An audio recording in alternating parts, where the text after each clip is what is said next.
Buenas noches para todos, Dios les bendiga, la gracia y la paz del Señor sea con todos ustedes.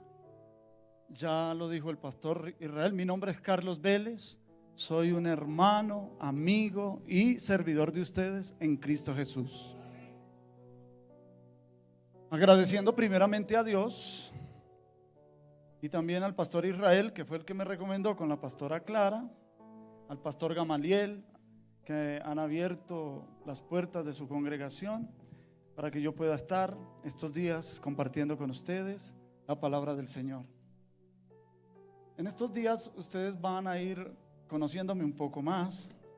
Fui invitado para hablar del Señor, no para hablar de mí, pero no quiero ser grosero y además quiero romper un poquito el hielo, dándole gracias a Dios también que pusieron este arreglo floral aquí, porque el púlpito es transparente y ya así no ven cómo tiemblan las piernas.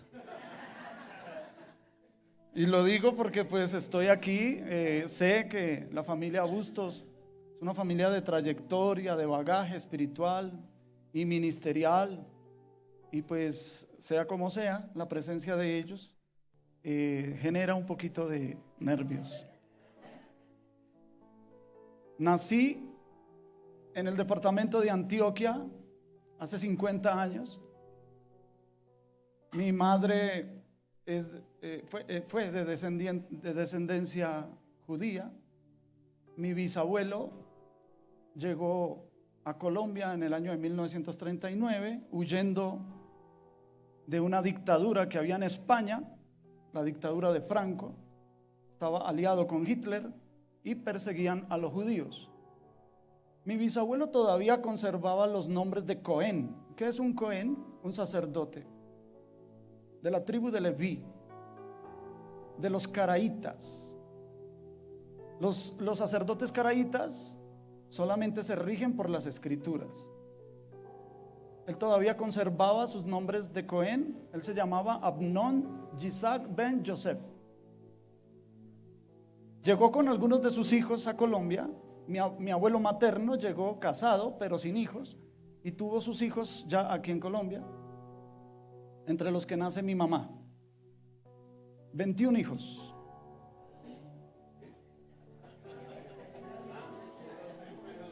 Es que estaban cumpliendo el mandamiento de llenar la tierra. Multiplicaos y llenar la tierra. La tradición se conservó muy, digamos, muy de la familia. Mi mamá casi no nos explicaba nada de las escrituras. Solamente para cuando se acercaba la Pascua, cada año, nos hacía desayunar con unas arepas, tortas de harina de trigo sin leudar, toda la semana. Y nosotros le preguntábamos: mamá, ¿usted por qué siempre para estas fechas nos pone a desayunar así? Y ella solamente nos decía: porque así le agrada al Señor. Pero no nos explicaba mucho. Mi mamá enfermó de cáncer en el cuello uterino. No quiso pasar su enfermedad en una clínica ni en un hospital. Quiso quedarse en la casa. Una vecina nuestra, cristiana evangélica, le dijo a mi mamá que si permitía que un pastor viniera a la casa a orar por ella, a lo que ella aceptó. Y el pastor vino y nos predicó el evangelio y recibimos a Cristo en nuestro corazón hace 36 años. Gloria al Señor.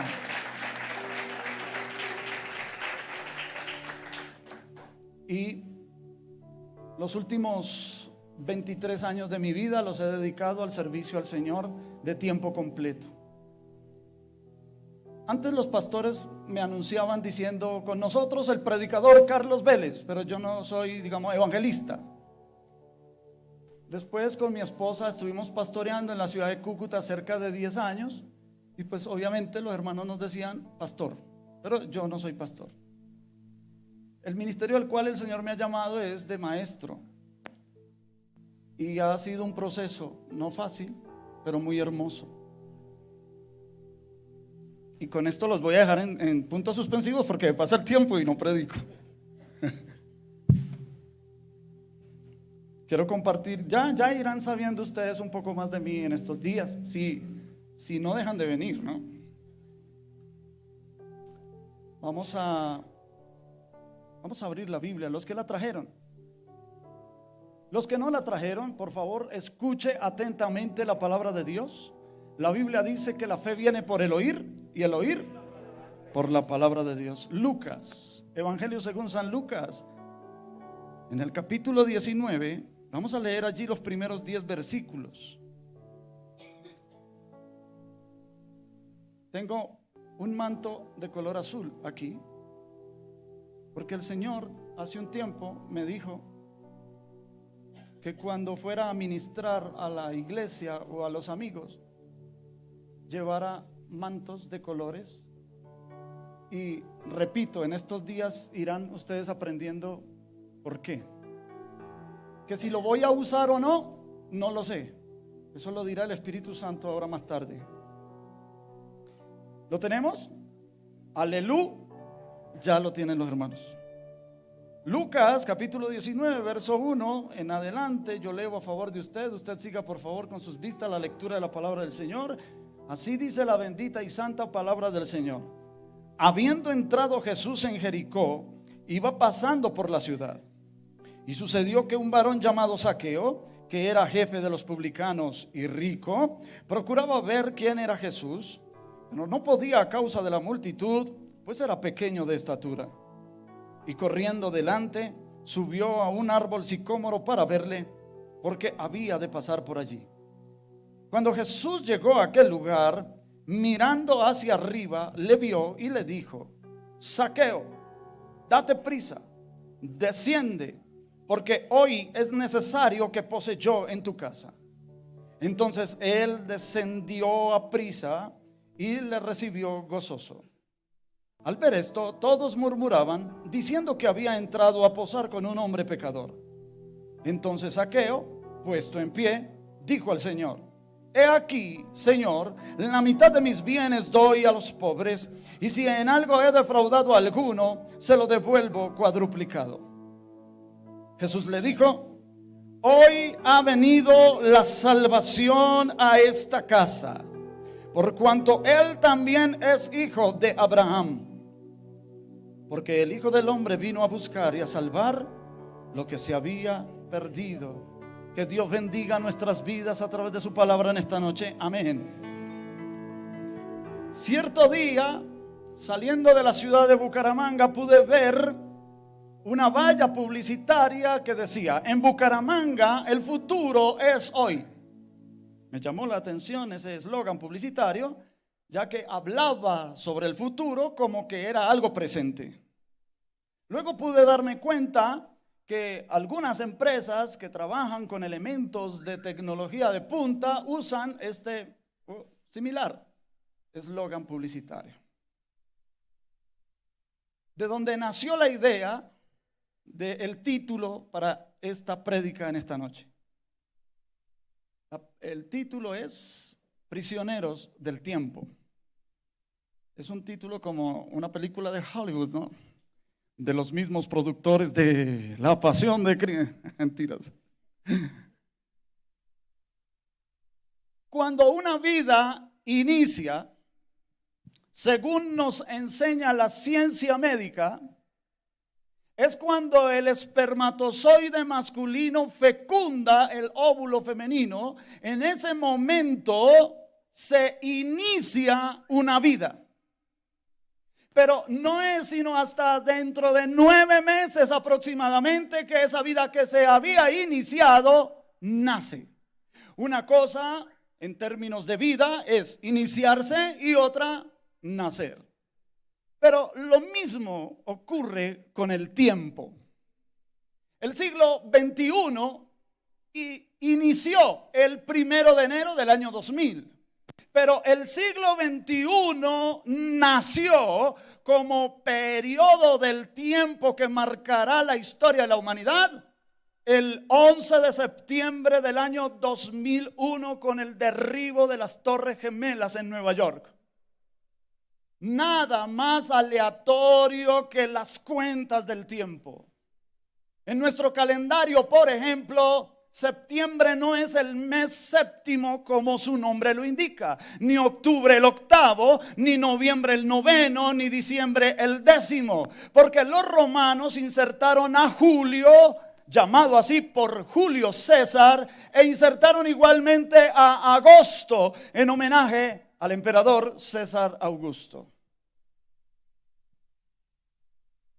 Al descubrirse el error de cálculo por un desocupado monje medieval llamado Dionisio el Exiguo, hoy por hoy sabemos que realmente Jesucristo nació cerca de un lustro, es decir, entre 5 y 6 años antes de que se comenzara a contar la era cristiana. En otras palabras, como para replay, Jesucristo antes de Cristo.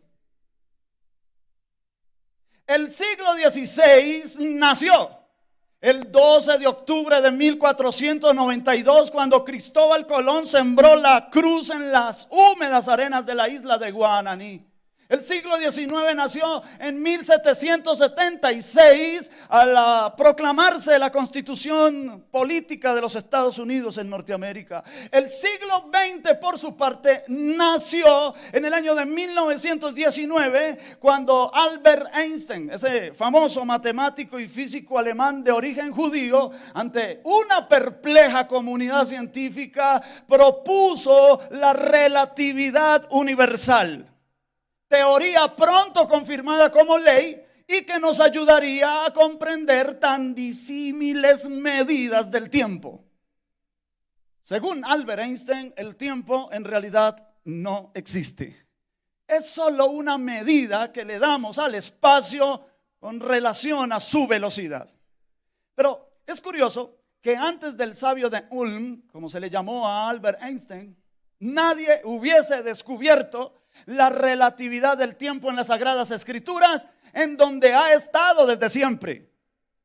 Los buenos lectores de la Biblia sabrán que la Biblia habla de ancianos de días, que la Biblia habla de niños de un siglo de edad, que habla de relojes que devuelven las horas, que habla de sumas de tiempo y tiempos y la mitad de un tiempo.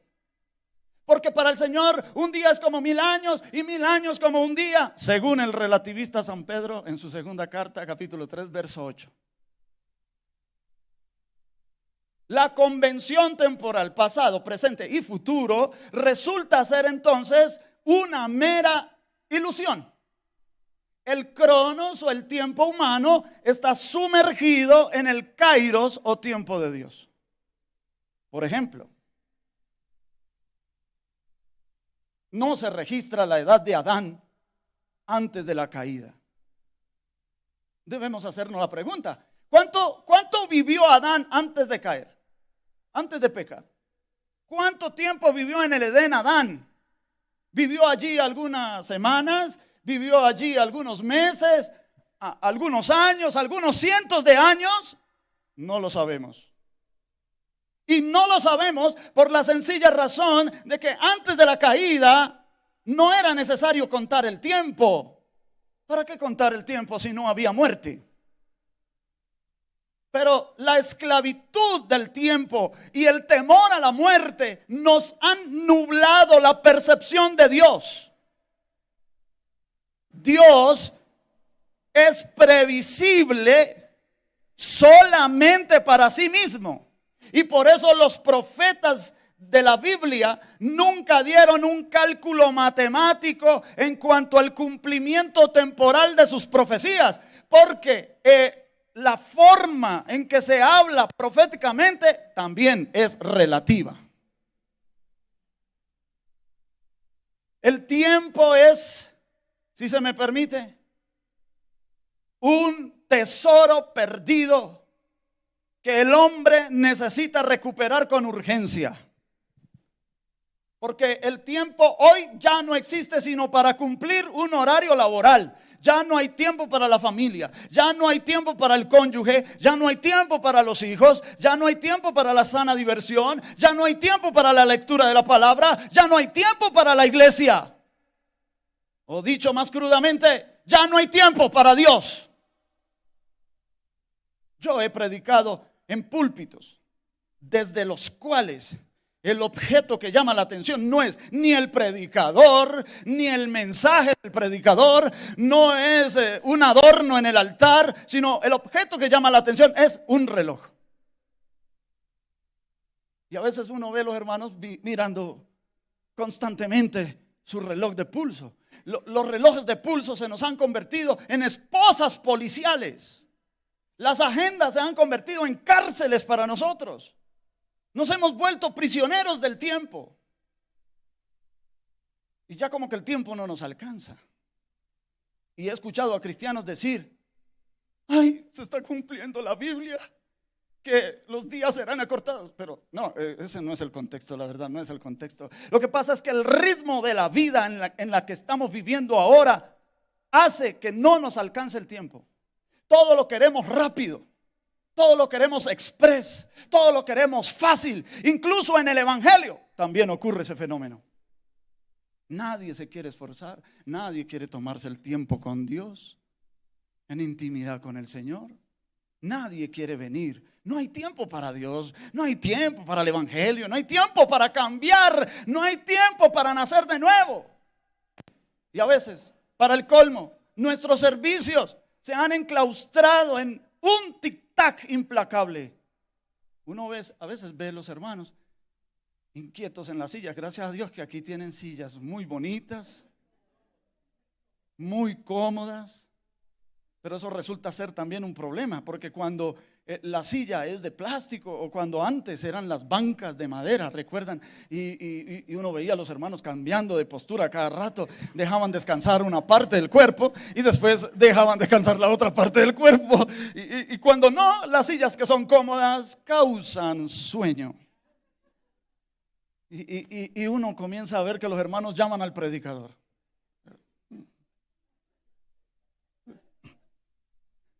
Hay otros que saludan al predicador.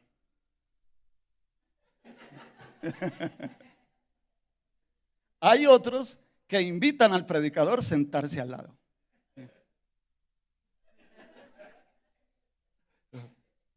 Que para el otro lado.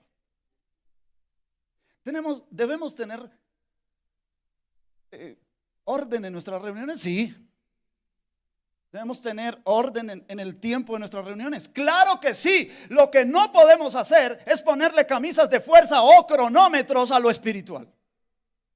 Salomón, este sabio rey, fue quien pudo discernir mejor los eventos humanos. En su libro Coelet, ese es el nombre hebreo que nosotros lo conocemos como Eclesiastés, en el capítulo 3, él dice que todo tiene su tiempo. Que hay tiempo de nacer y tiempo que hay tiempo de guerra y que hay tiempo de plantar y tiempo de arrancar lo plantado, que hay tiempo de juntar piedras y tiempo de esparcir piedras, que todo tiene su momento oportuno de todo lo que se hace debajo del cielo, no en el cielo, porque allá no pasa el tiempo. La Trinidad temporal, pasado, presente, futuro. Siempre que yo pienso en eso, no puedo evitar hacerme unas preguntas. ¿Dónde termina un presente para que comience un pasado? ¿Cuál es la frontera entre un presente y un futuro? ¿Por qué resquicio el futuro pasa por el presente y se vuelve pasado? Ayer este presente era futuro. Mañana este presente será pasado. Y hoy, al igual que la valla publicitaria, el futuro es presente. No me pida que lo vuelva a repetir. Bueno, pero hagamos el ejercicio a ver si podemos comprender este fenómeno. ¿Les parece? ¿Me ayudan? Díganme amén. Gracias. A ver, ayer, ¿no? Este momento que estamos viviendo ¿era qué? Era futuro. Todavía no llegaba, ¿cierto que sí? Ok. Y cuando mañana llegue, este presente será ¿qué? Me caen bien. Y el presente, en este presente, el futuro es presente. ¿Por qué? Porque no tenemos nada más en nuestras manos, sino nuestro próximo segundo que está delante de nosotros. Por lo tanto, Salomón le da la razón de ser del tiempo. El poeta romántico Gustavo Adolfo Becker escribió: a la luz de un relámpago nacemos, y aún dura su fulgor mientras morimos. Qué corto es vivir. La gloria y el amor tras que corremos, sombras de un sueño son que perseguimos. Despertar es morir. Haríamos bien en analizar por qué razón la Biblia dice que el nombre de Dios es Yo soy. Y debido a qué razón las Sagradas Escrituras nos avisan que Jesucristo es el mismo ayer, hoy y por todos los siglos. Jesucristo no era, Jesucristo no es, Jesucristo no será, Jesucristo es ayer, es hoy, es mañana, en un eterno presente. Él siempre es.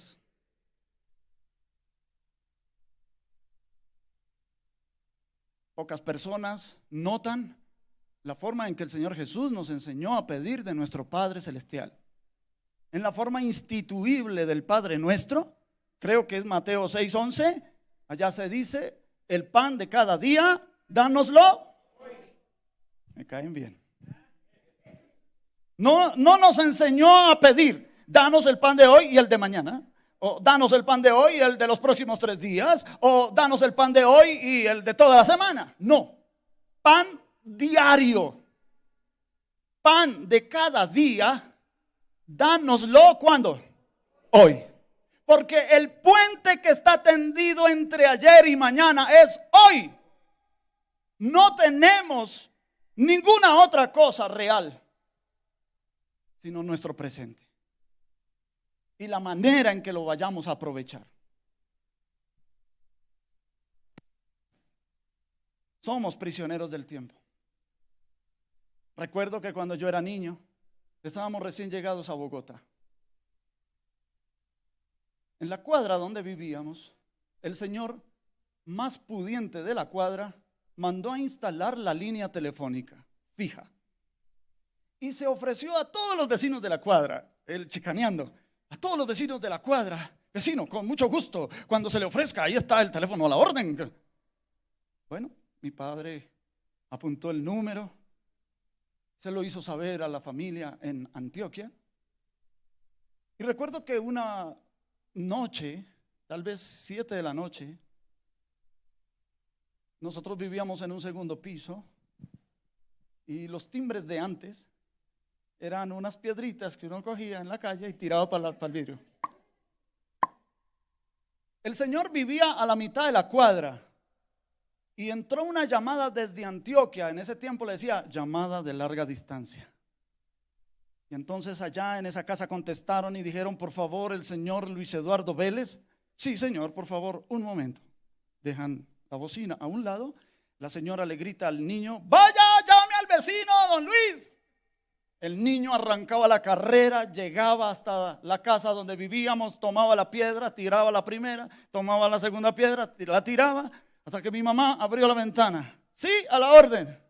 Necesitan a don Luis al teléfono. Mi papá ya estaba recostado en la cama hasta que se puso la camisa, se la abotonó, se puso las chanclas, bajó las escaleras y llegó a contestar. Habían pasado casi 10 minutos.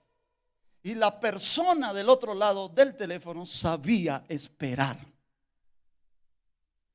Hoy ya se nos comió el minuto. Internet, banda ancha, ¿qué significa? Velocidad. Este ritmo de vida en el que llevamos nos aprisiona cada vez más en el tiempo. El tiempo es una cárcel que tiene 2 celdas principales: la celda del pasado y la celda del futuro. En la celda del pasado hay 2 compartimentos. Compartimento número 1: los que añoran constantemente el pasado. No es malo añorar el pasado, atención. No es malo recordar con alegría o con gozo el pasado. No es malo. Lo malo es que cuando se recuerda el pasado y se reniega del presente, eso se vuelve un problema. Personas que se les escucha decir seguido: todo tiempo pasado fue mejor.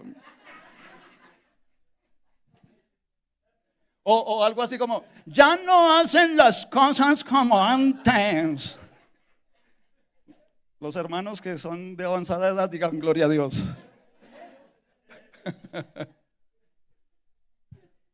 Son aquellos que dicen, como el baladista, el bolerista Alcia Costa: ay, si hoy fuera ayer. Seguro que no la dejo partir, pero mentiras. Son personas que no se despegan del pasado, que reniegan de su presente, que por qué están viviendo este presente, que por qué mejor no se quedaron en el pasado, y hablan anacrónicamente, observan el mundo como lo observaban hace 40 años, 50 años. Siguen teniendo las mismas ideas de hace 50 años. No se han actualizado. Incluso dentro de la iglesia, el espíritu de la religión atrapa a la persona en el pasado y no acepta los cambios que Dios quiere hacer en la iglesia en el presente. Cambios que se ajustan para ganar el mundo que está perdido allá afuera. La iglesia necesita darle respuestas al hombre que está allá. El hombre de hoy está buscando una fuente de agua en donde pueda saciar su sed. No quiere el agua estancada que lleva 50 o 60 años ahí. El otro compartimento de la celda del pasado son los que reniegan del pasado.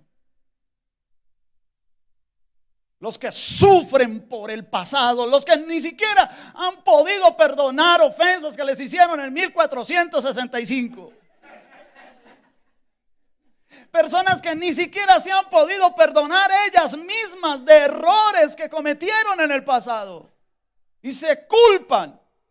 Y no tengo tiempo, porque si tuviera tiempo les diría que el que se culpa, el cristiano creyente nacido de nuevo, que se culpa, que dice soy culpable, está atrayendo espíritus demoníacos a su alrededor. Pero no tengo tiempo para meterme ahí. Ahora, la otra celda, los que son prisioneros del futuro, los que están pagando el servicio de la luz hoy y ya están pensando: ¿qué hago para pagar el del próximo mes? Están pagando la cuota hoy, ya no saben cómo van a hacer. El Señor dice que por más que nosotros nos afanemos, no podremos añadir un codo a nuestra estatura. Que cada día trae su propio afán. Prisioneros del tiempo. El pequeño hombre Zaqueo. No hemos hablado nada de Zaqueo. Porque todo hombre es pequeño delante de Dios. Y ese pequeño hombre se sube a un árbol llamado sicómoro. Un árbol caducifolio de la familia de las brevas, de los higos. Y este pequeño hombre se sube al árbol porque la multitud le obstruye la visión de Jesús. Él quiere ver quién es Jesús. Zaqueo no tiene la intención de hablar con Jesús. Zaqueo no tiene la intención de recibir un favor de Jesús. Nada de eso. La Biblia dice que él lo que quería era ver quién era Jesús. Que en otras palabras quería chismosear quién era Jesús. Nada más. Y el hombre de hoy se ha subido a su árbol de su insignificancia llamado orgullo. Pero Dios tiene solución para todas las cosas. Es Jesús el que mira hacia arriba y ve a Zaqueo y le dice: Zaqueo. Primera vez que lo veía y le sabía el nombre, Porque Dios te conoce. Porque Dios te conoce desde que te formó en el vientre de tu mamá. Porque Dios conoce tu historia. Porque Dios conoce todo el tiempo en que has derramado lágrimas y has tenido dolor, y conoce los tiempos en que te has alegrado y has vivido con gozo. Dios conoce todo de ti. No creas que no. Dios nos formó y nos conoce por nuestro nombre. Así que por primera vez ve a Zaqueo y le dice: Zaqueo, baja. Y baja pronto, baja deprisa, porque es necesario que yo more hoy en tu casa. No dijo: Zaqueo, aparta para mí una cita mañana. No le dijo: Zaqueo, saca tu agenda y aparta para mí una audiencia la semana entrante. No, hoy es necesario que yo me quede hoy en tu casa. No será mañana. Mañana puede ser demasiado tarde. Hoy es un día de salvación. Hoy es un día de sanidad. Hoy es un día de liberación. Un día que tienes que aprovechar antes que vayas a la cama y que estás en este lugar escuchando esta palabra. Aprovecha tú hoy. La Biblia dice: no dejes que se ponga el sol sobre vuestro enojo. No deje pasar un día sin venir en arrepentimiento al Señor. Todos debemos hacerlo, todos. Porque todos pecamos a diario. Aunque no nos lo propongamos, pero resultamos pecando delante de Dios. Él es muy santo. Santo, santo. Y yo, pecador, tengo una naturaleza que me ala hacia el pecado. Es como la ley de la gravedad, que siempre todo lo que se tira para arriba debe caer. Y gracias a Dios que a nosotros los cristianos el Señor nos ha dado al Espíritu Santo. Y Él es el que logra vencer esa ley del pecado. Así como cuando tú te montas en un avión, el avión tiene unas turbinas poderosas que es más fuerte que la ley de la gravedad y te puede sostener en el aire. Así el Espíritu Santo nos capacita para vencer el problema del pecado en nuestra carne. Que no se puede, sí se puede.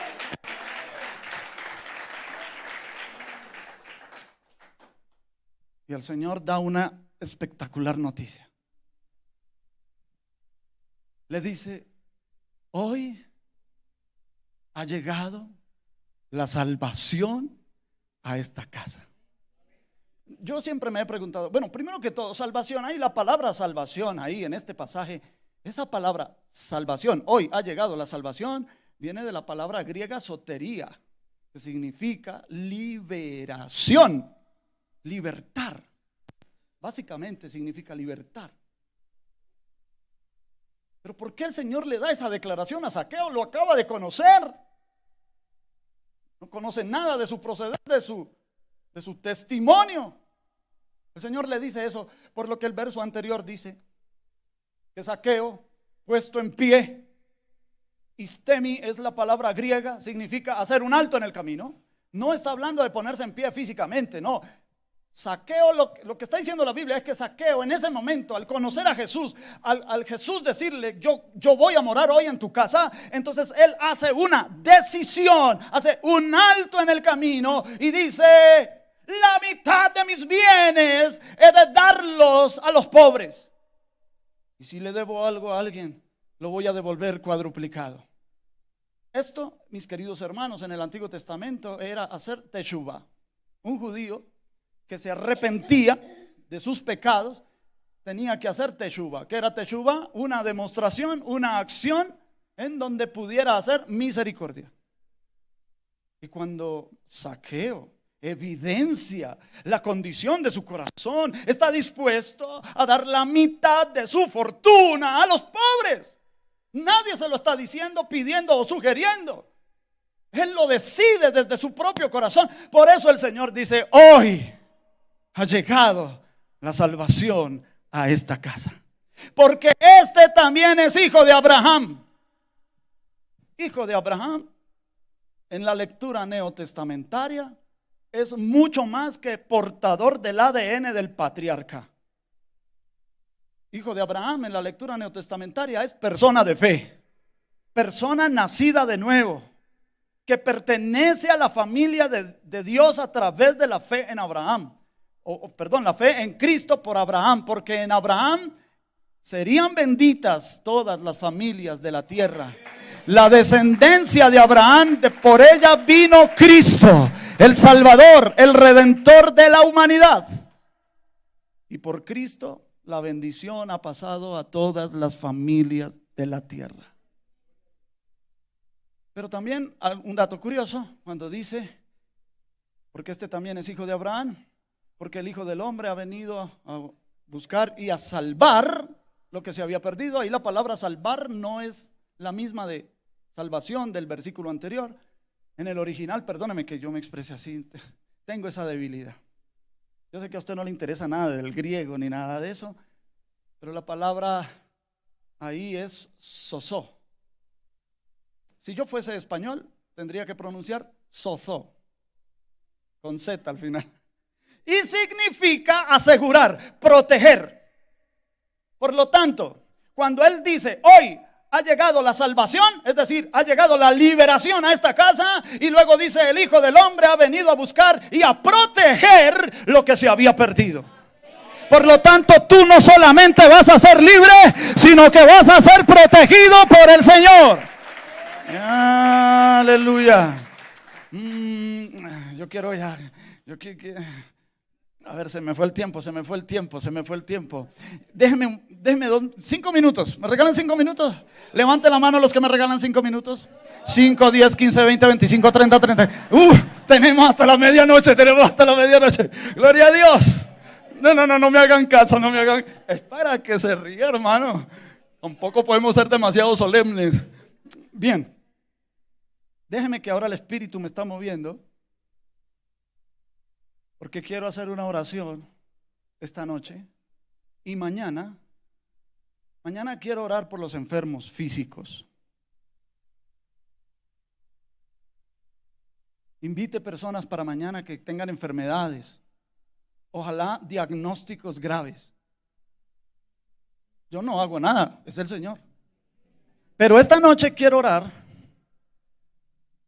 por personas que han presentado episodios de depresión. Puede ser una depresión leve y esporádica, o puede ser una depresión grave. Cuando hablamos de depresión grave, estamos hablando de depresiones unipolares y bipolares. Una depresión unipolar es la persona que decae en su ánimo, no quiere hablar con nadie, no quiere oír a nadie, no quiere salir de la casa, no quiere hacer nada. Y este síntoma le dura días y a veces semanas. Eso es una depresión grave.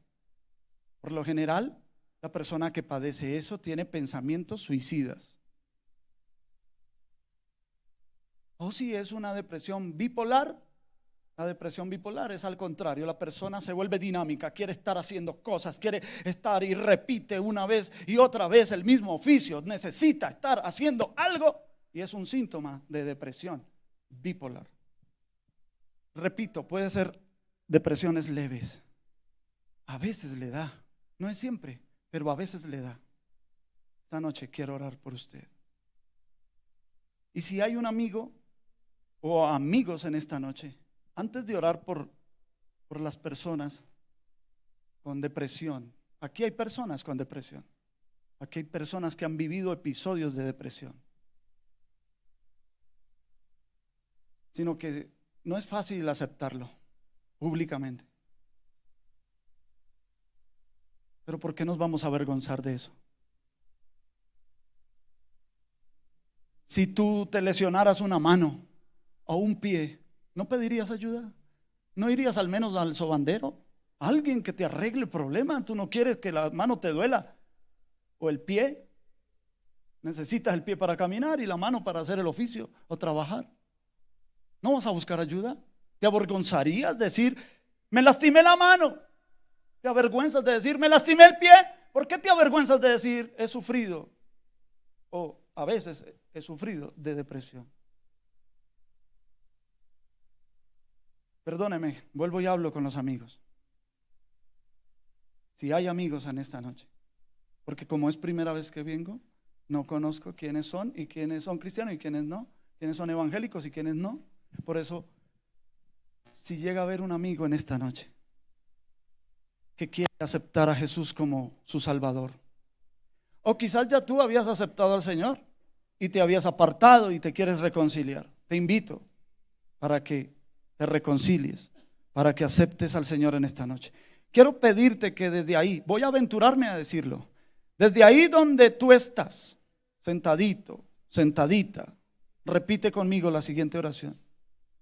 Si tú quieres aceptar al Señor o reconciliarte, ahí donde estás, y no necesitas dejar oír tu voz, solamente susúrrale al oído al Señor. Él está ahí a tu lado, Él está aquí.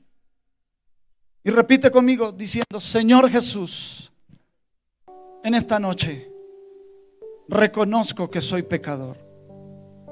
Dile: pero reconozco también que tú eres mi único y suficiente Salvador.